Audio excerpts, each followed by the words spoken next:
Some things change, some stay the same. Case in point, France's Series Mania 2018 sees a change of venue, Paris to Lille, a broadening audience mission, the addition of a writer's campus in Lille Transatlantic dialogues. Meanwhile, La Casa de Papel points to a potential tipping point in the international market status of foreign-language fiction, from niche to specialty product at best to mainstream social phenomenon. Some stay the same, such as the selectivity of Series Mania section and the enthusiasm of its founder Laurence Herszberg for talking about drama series trends. On the eve of Series Mania, Herszberg drills down on change in continuity at the 9th Series Mania Festival. For Series Mania, this looks like the year of greatest change in its 9th-edition existence. It's a total change, another festival. We kept the name, the brand because, not totally modestly, it is renowned for the quality of the event. The name also suggests how we still select series for competition, panorama, all sections.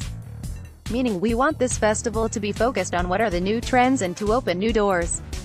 That's why we picked up several series from Russia, to highlight industry newcomers. And this is the change we want, a festival that attracts a lot of public, a big event in the industry and in the region in the vein of a spin South by Southwest, incorporating a lot of events from the different arts. Series can inspire many kind of events.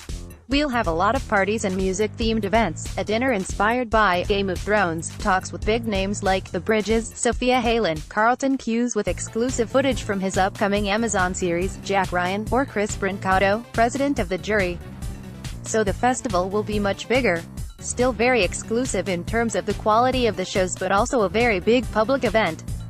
What trends would you suggest from Series Mania's selection this year? The selection is a state-of-the-art photograph but selective, limited to what's available though the whole team saw 407 series. One major trend is dramas that pose questions about the future of our world, our society, not totally optimistic in the eyes of the creators. Other series question the couple, the woman's place, if any, in the couple, as in Danny Brocklehurst's Come Home, where a mother ups and leaves her husband and children, or An American Woman, premiering at Series Mania, which frames the liberation of a woman, or Ordinary Woman, the Russian show that portrays a woman who is a florist and pimp at the same time. Series Mania attendances, I believe, up on last year, 10 days out. We're already breaking Series Mania records. We've almost reached 1,600 participants. Our dream was to have 1,200, as we want to maintain our informal, yet intimate business-focused, friendly environment. This includes over 250 script writers at the Writers' Campus. We all know that the key thing now is finding the new talent, especially in Europe. The US is highly interested in Europe because the new platforms and major Hollywood studios are expanding in the old world and looking for new talent. Smaller studio channels can now screen series in Spanish or French. The key is new writing talent. That's why I am so happy to welcome Alex Pina and Elizabeth Martinez, the writers of La Casa de Papel. Nobody could have foreseen the Spanish show's huge success. But that is down in a large part to its writing. You have some highly creative elements, a flashback in a flashback told by a character in fiction, Tokyo, who is also a semi-omniscient narrator speaking sometime in a future. Yes, absolutely. And it's very interesting how the show was created with Spain's Atras Media Group broadcast on their main free-to-air channel, but only became an audience and worldwide phenomenon when shown on Netflix.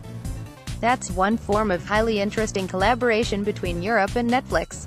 Netflix's Reed Hastings is of course one of the speakers at the inaugural Lille Transatlantic Dialogues. The forum is supported by both France's CNC Film TV Agency and the European Commission's Creative Europe Media Program.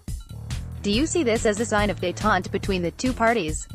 The Lille Transatlantic Dialogues have been created by Rodolphe Belmer, Series Mania president, who, when at Canal+, was key into their drive into original series production. It is designed to be a platform for open discussion. Rodolphe's vision is that the Lille Transatlantic Dialogues can be a place where people just exchange ideas and visions about the future of audiovisual in Europe and maybe worldwide. Do the same reasons which inspired you to create the Series Mania co-production forum still operate? When we launched the Series Mania forum, it was ahead of its time, but spurred by some European producers who complained producing in their own country was giving them access to only a few possible financiers. We now want to gather into the same environment broadcasters, producers, screenwriters and composers. Normal markets are mostly made for broadcasters meeting sales executives. We are creating a new content-driven place.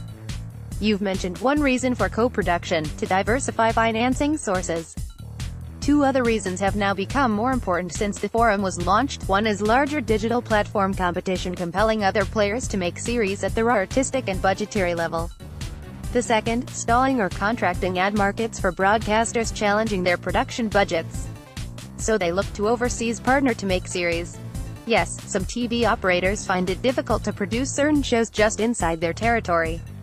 There's a tendency to increase budgets, coming from the US. But you don't have to have a huge budget to make a great series. Look at La Casa de Papel, or Prisoners of War, the Israeli original series that inspired Homeland. Things are changing so quickly. If it had been made today, I think Prisoners of War would have been broadcast in its original version, like La Casa de Papel.